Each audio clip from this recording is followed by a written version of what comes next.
ભરૂચ જિલ્લામાં કેટલીક શાળાઓ દ્વારા વિદ્યાર્થીઓ અને વાલીઓ પર ચોક્કસ દુકાનેથી નોટબુક, પુસ્તકો, સ્કૂલ બેગ તથા સ્ટેશનરી ખરીદવા માટે દબાણ કરવામાં આવતું હોવાની ફરિયાદ જિલ્લા શિક્ષણ અધિકારી કચેરીને મળી હતી. આ મુદ્દે શિક્ષણ વિભાગ તરફથી તમામ શાળાઓને આવી પ્રવૃત્તિઓથી દૂર રહેવા પરિપત્ર બહાર પાડવામાં આવ્યો છે. શિક્ષણ અધિનિયમ આરટીઈ 2009 તથા ગુજરાત સરકારના શિક્ષણ વિભાગના તારીખ 2/12/2024ના ઠરાવ મુજબ શાળાઓ પોતાનો લોગો છપાવેલી નોટબુક કે ચોક્કસ દુકાનો પરથી સામગ્રી ખરીદવા ફરજ પાડી શકે તેમ નથી. આ ઉપરાંત ગ્રાન્ટ ઇન એડ કોડ 1964ની કલમ 17 મુજબ શાળાએ વિદ્યાર્થીઓ ઉપર કોઈપણ ખાનગી નોટબુક કે સામગ્રી ખરીદવાની ફરજ પાડી શકતી નથી.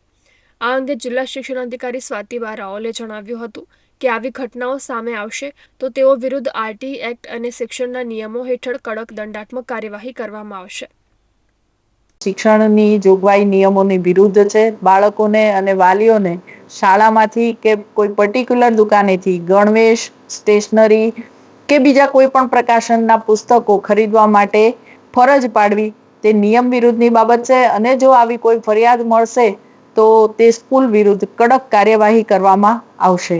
10,000થી 25,000 સુધીના દંડની અમે જોગવાઈ રાખી છે.